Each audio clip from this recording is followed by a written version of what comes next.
Homocélé Voice, la voix de l'ECC.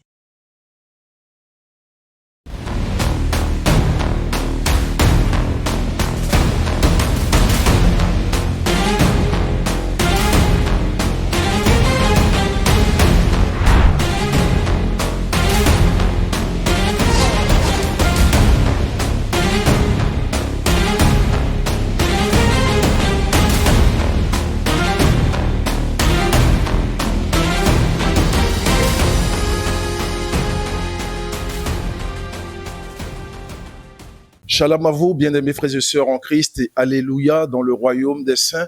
Bienvenue sur Homocélé Voice et toutes nos plateformes de réseaux sociaux.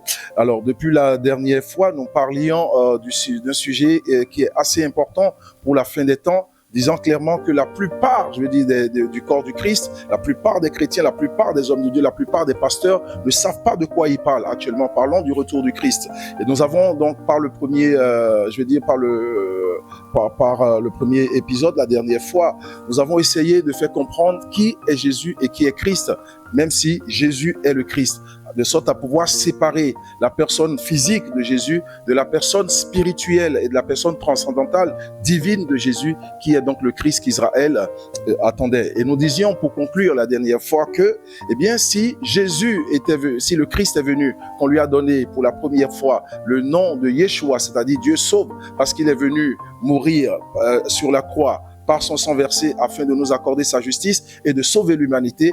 À son retour, il ne vient pas pour la même dispensation, il ne vient pas pour le même mandat. Le second mandat de Jésus, c'est le mandat du jugement. Si nous attendons que Jésus vienne, encore que nous disons ce n'est pas Jésus qui vient, puisque ce n'est plus le Sauveur qui vient, c'est le Christ qui arrive, mais le Christ qui juge, c'est le juge qui arrive, c'est le justicier qui arrive, mais le justicier a un autre nom. Que Dieu soit avec nous. Nous allons directement dans les Saintes Écritures avec le livre de Jérémie 23, verset 6.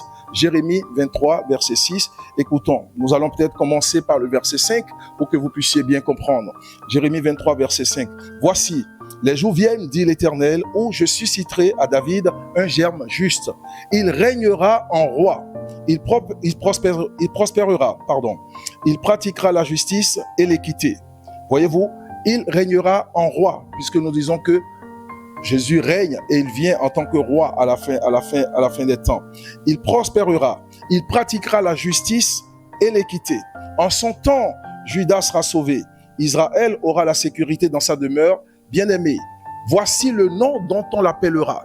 Alors que Jésus veut dire, Yehoshua veut dire Dieu sauve ou Dieu sauveur, la Bible dit voici le nom dont on l'appellera. Désormais, on l'appellera l'Éternel notre justice. Donc, dire l'Éternel notre justice ou l'Éternel notre juge, bien-aimé, le mot justice ou juge en hébreu veut dire Dan. Dan, c'est la justice de Dieu. Elle, c'est Dieu. Donc, quand on dit l'Éternel notre justice, ça veut dire Daniel. Daniel veut dire l'Éternel notre juge ou l'Éternel notre justice. Ça veut dire que le Christ, à la fin des temps, ne portera plus le nom de Yehoshua, ne portera pas le nom de Jésus. Voilà pourquoi, spirituellement, c'est une aberration, c'est une erreur, c'est une faute spirituelle de dire tout le temps « Jésus revient, Jésus revient ». Il est mieux de dire « le Christ revient ». Mais le Christ qui revient, s'il prendra un nom au milieu des hommes, certainement s'il est identifié, on l'appellera le justicier ou on l'appellera le juge. Car Jésus disait, c'est pas moi qui vous juge, c'est la parole que je vous ai annoncée qui vous juge. En disant c'est la parole que je vous ai annoncée qui vous juge, Jésus était en train simplement de se distinguer, lui Jésus, de l'entité qui est en lui, qui est appelée parole de Dieu, fils de Dieu, selon que Jean 1 a dit, au commencement était la parole.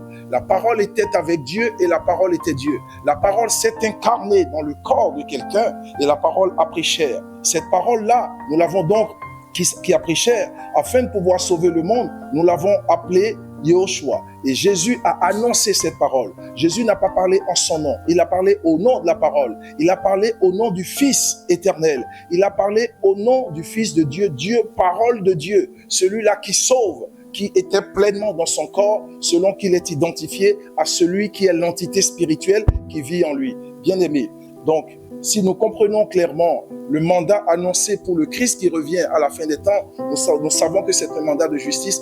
il sera plutôt appelé Daniel, Daniel qui veut dire l'Éternel notre juge, l'Éternel notre justice, que Dieu soit avec nous.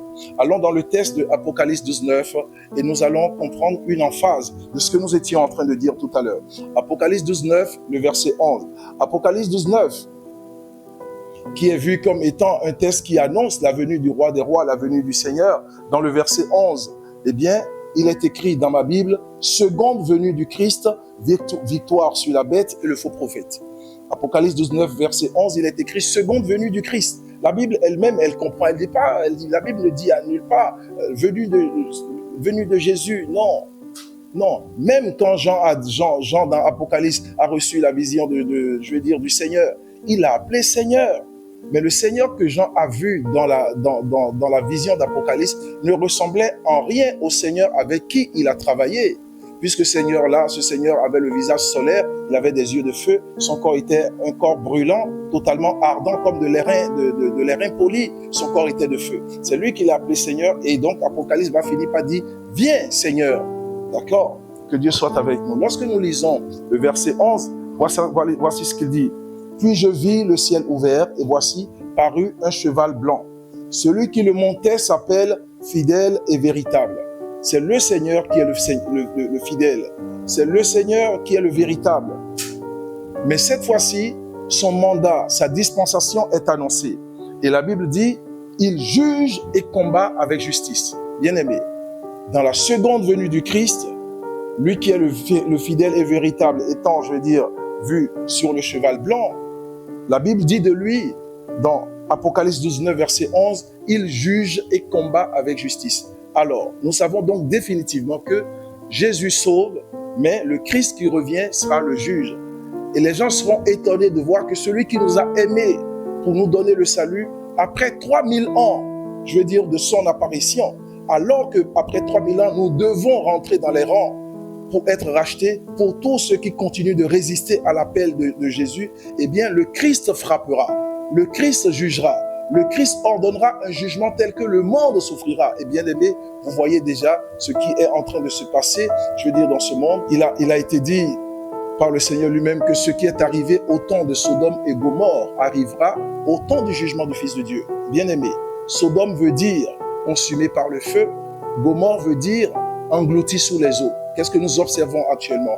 En Europe, en Asie, aux États-Unis, au Kenya, récemment, partout en Europe, en France, en Roumanie, partout en Asie. Vous avez vu, il y a des eaux qui avalent tout. En Grèce, le feu dévore en Californie, le feu dévore en Grèce, le feu dévore en Europe. Et les eaux sont en train de tout engloutir. Regardez les inondations records que le monde n'a jamais connues. Regardez ces choses qui sont en train d'arriver.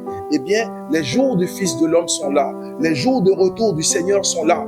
Nous disons clairement et nous allons le démontrer, que le Christ de justice, le Christ qui ordonne le jugement, ce Christ est là. Eh bien, puisque ce Christ-là est une entité qui a pris corps pleinement dans l'homme Jésus et qu'il revient, il va falloir que nous sachions maintenant qui est-ce qui ordonne le salut, qui est-ce qui ordonne la résurrection, qui est-ce qui ordonne le jugement. Mais vous savez que quand on dit du Christ, il combat avec justice et il juge. Lorsqu'on parle de lui, vous savez, mais qui est le juge, bien-aimé peuple de Dieu? Et qui est le combattant? Le combattant, c'est le chef de l'armée de l'Éternel. C'est celui que Josué a croisé dans Josué 5,13. C'est celui que Moïse a vu dans la vision du buisson ardent. C'est l'être de feu du Seigneur.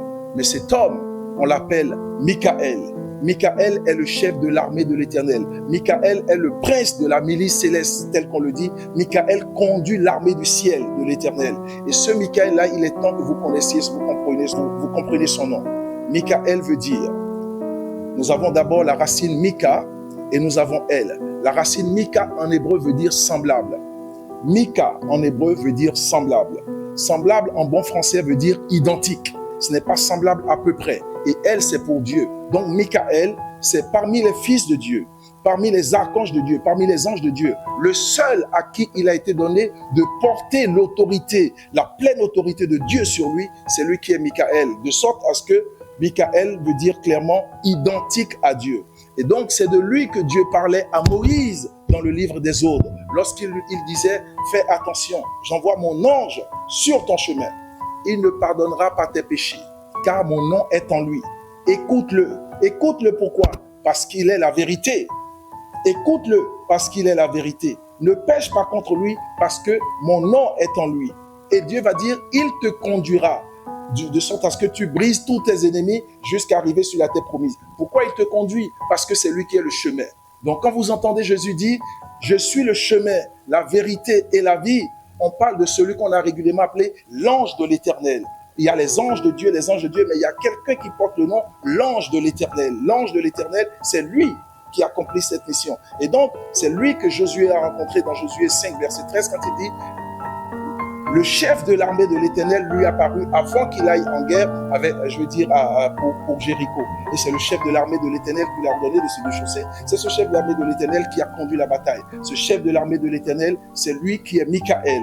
Et c'est pourquoi nous disons clairement que derrière l'entité christique parvenue au milieu des hommes que nous appelons appeler Jésus, se cache l'identique de Dieu, l'identique à Dieu. Voilà pourquoi Jésus a dit à ses apôtres, qui m'a vu a vu le Père.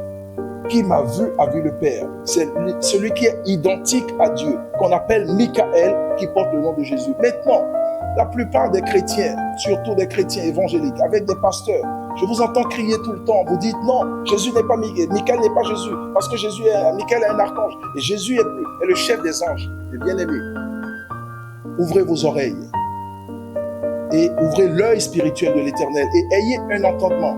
Car lorsque vous parlez de Jésus et donc de qui il doit être dans le ciel, bien aimé, Jésus, c'est le nom qui a été donné à l'homme, au Fils de l'homme quand il était sur la terre. Et Jésus a dit, la chair n'hérite pas du ciel. Et Jésus a dit dans Apocalypse, je vous révélerai mon nom nouveau. Ça veut dire que dans le ciel, il ne s'appelle pas Jésus. Maintenant, quand vous regardez Jésus, à quoi ressemblera-t-il dans le ciel? Puisque dans le ciel, nous avons Dieu et nous avons ses anges. Ok? Nous avons Dieu et nous avons ses anges. Donc Jésus, eh bien, dans le ciel, il va ressembler forcément à un super ange, à un super archange, un chef des anges. Sachez que les archanges sont des chefs des anges. Donc Jésus, en tant que chef des anges, il va ressembler, je veux dire, à un super archange, super puissant, plein de pouvoir. Mais vous ne pouvez pas le reconnaître, je veux dire, selon son être physique, ok, qui est humain. Parce que dans le ciel, tout est esprit. Il n'y a pas, je veux dire, de corps pour que vous reconnaissiez Jésus dans le ciel comme étant un humain.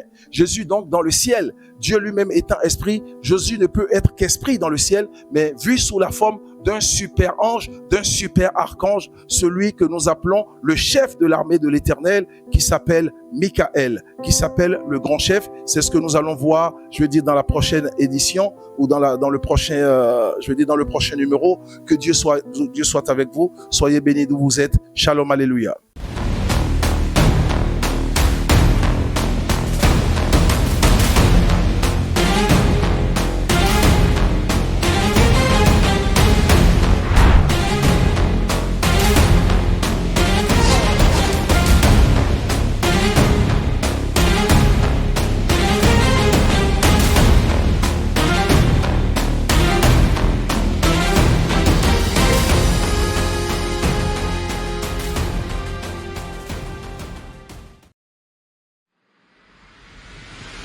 Imata Efrata, Imata Eya.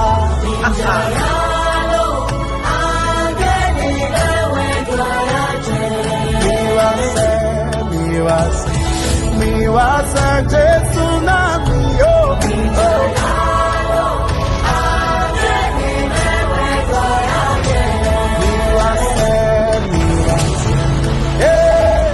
Papo doa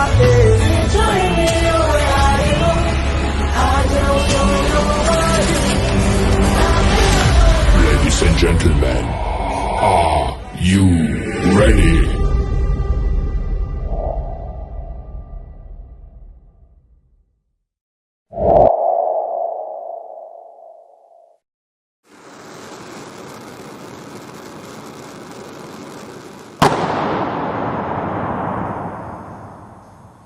Homo Voice, la voix de l'ECCI.